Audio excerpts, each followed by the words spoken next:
어서 오세요. 행복의 숲입니다. 오늘 하루 마음은 좀 평안하셨나요? 저는 오늘 아침 거울을 보며 제 얼굴을 가만히 들여다봤어요. 눈가의 주름은 깊어졌는데 과연 내 마음의 깊이도 그만큼 깊어졌을까?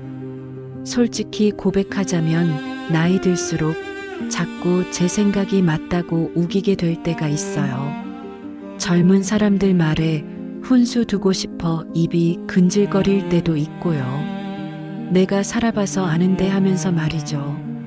그런데 오늘 황창현 신부님의 강의를 듣다가 저 정말 뜨끔했지 뭐예요.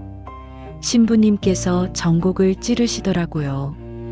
우리 나이쯤 되면 다들 마음속에 개를 한 마리씩 키우고 있대요. 혹시 여러분 댁에도 이 개가 살고 있진 않으신가요? 오늘 우리 그 개 이야기부터 솔직하게 시작해 볼까요? 신부님 말씀이 우리가 인생을 살아가려면 얇고 넓게 알아야 한대요. 제일 나쁜 게 뭔지 아세요? 바로 좁고 깊게 아는 거래요. 하나만 깊게 파고들면 전문가는 될 수 있겠지만 일상에서는 그게 독이 될 수 있나 봐요. 좁고 깊게 알면 내 안에 개가 한 마리 생기는데 그게 이름이 바로 편견이랍니다. 내 방식이 맞아. 저 사람은 저래서 안 돼 하는 그 편견 말이에요. 더 무서운 건 뭔지 아세요? 얇고 좁게 아는 사람들이에요. 잘 알지도 못하면서 편견만 가지고 남의 일에 자꾸 끼어드는 거요. 신부님은 그걸 참견이라고 하시더라고요. 우리 주위에 그런 분들 꼭 있잖아요. 아니, 혹시 제가 그러고 있었을까요? 좁은 지식으로 편견을 갖고 남의 삶에 참견하는 사람. 신부님은 그런 사람이 날뛰면 꼴불견이 된다고 아주 따끔하게 말씀하셨어요. 저 그 말씀 듣는데 얼굴이 화끈거리더라고요.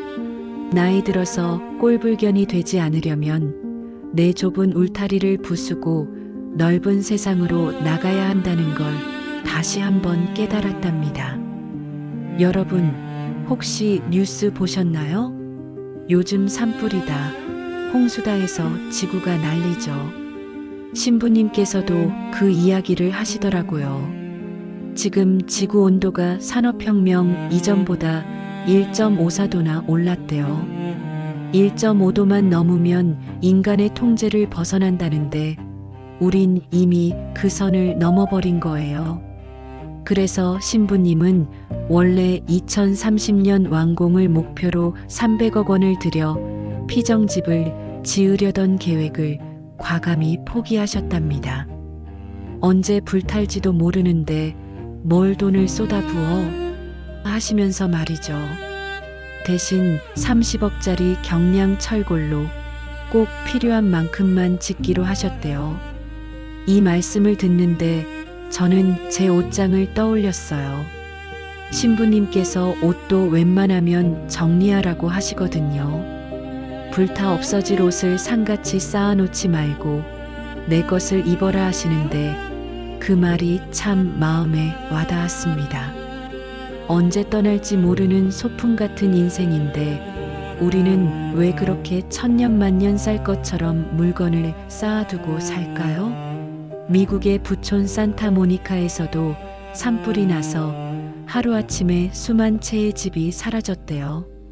박찬호 선수 집도 불탔다던데 결국 우리가 움켜쥐고 있는 것들은 한순간에 재가 될 수도 있다는 걸 우리는 너무 잊고 사는 건 아닐까요? 오늘 밤엔 옷장을 한번 열어보세요. 그리고 비워보세요. 비워야 채울 수 있는 새로운 공간이 생기니까요. 나이 들면 제일 서러운 게 몸이 예전 같지 않다는 거죠. 코로나 때 기억나세요? 65세 이상은 성당에도 오지 말라고 했을 때요. 늙는 것도 서러운데 오지 말라니 얼마나 속상하셨겠어요.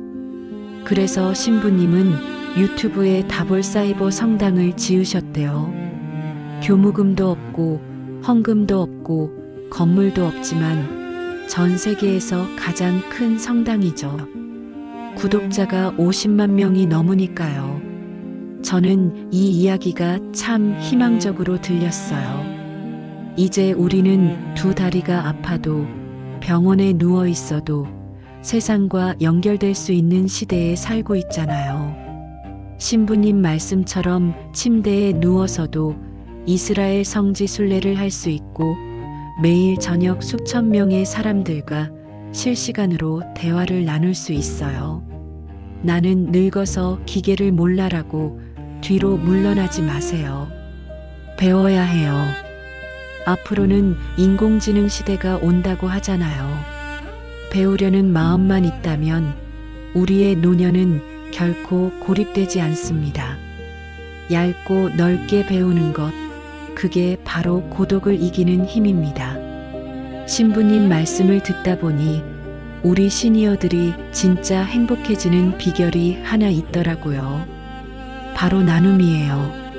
청년 문간이라는 식당 아세요? 청년들이 굶는 게 안타까워 김치찌개를 3,000원에 파는 곳이래요. 작년에만 13만 명, 올해는 18만 명의 청년이 밥을 먹으러 온답니다. 그 식당이 어렵다는 소식에 신부님이 우리 청년들 밥값 좀 내주자 했더니 글쎄 4일 만에 2억 원이 모였대요. 1만 원, 3만 원, 5만 원. 우리 같은 보통 사람들이 십시일반으로 보낸 돈이죠. 어디 그뿐인가요? 코로나 때 시골 교회 목사님들이 굶고 계신다는 소식에 쌀을 보내고 5천 명에게 쌀을 나누는 기적 같은 일들이 다 우리 같은 사람들의 손에서 일어났어요. 신부님은 말씀하세요. 우리 교우들은 헌금 내는 건 아까워해도 어려운 이웃 돕자고 하면 득달같이 돈을 보내준다고요. 왜 그럴까요? 내가 보낸 쌀 한 포대가 누군가의 생명이 된다는 걸 알기 때문 아닐까요? 나이 들어서 돈을 움켜쥐고 있는 것보다 이렇게 베풀 때 느끼는 기쁨이 훨씬 더 크고 짜릿하다는 걸 우리는 이미 알고 있는 거죠. 다시 처음 이야기로 돌아가 볼까요? 우리는 꼴불견이 되지 않기 위해 얇고 넓게 알아야 합니다. 신부님은 인류 역사, 구약 성서, 메소포타미아 문명, 이집트 문명, 심지어 황하 문명까지 공부하라고 하세요. 처음엔 아유, 머리 아파라 싶었는데요. 가만히 생각해 보니 그 뜻을 알겠더라고요.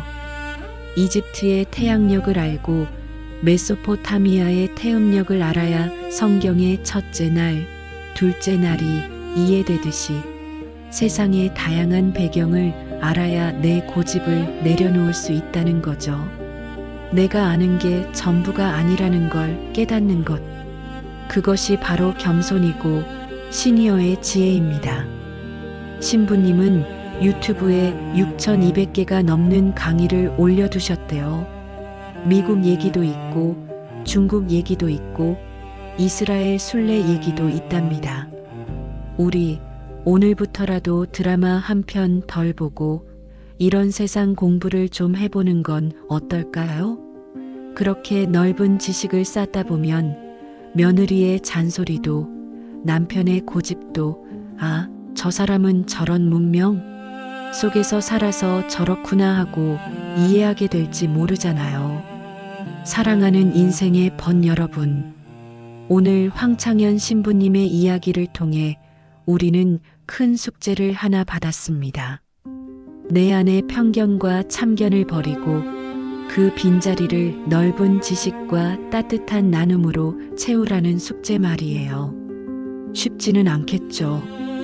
60년 넘게 키워온 개를 하루아침에 내쫓기가 어디 쉽겠어요.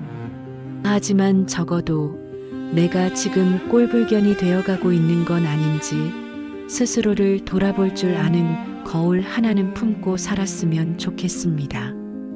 집에 쌀 한 가마니 된장 한 통 비상으로 덜어 하셨던 신부님의 말씀처럼 우리 마음의 곳간에도 비상식량을 채워둡시다.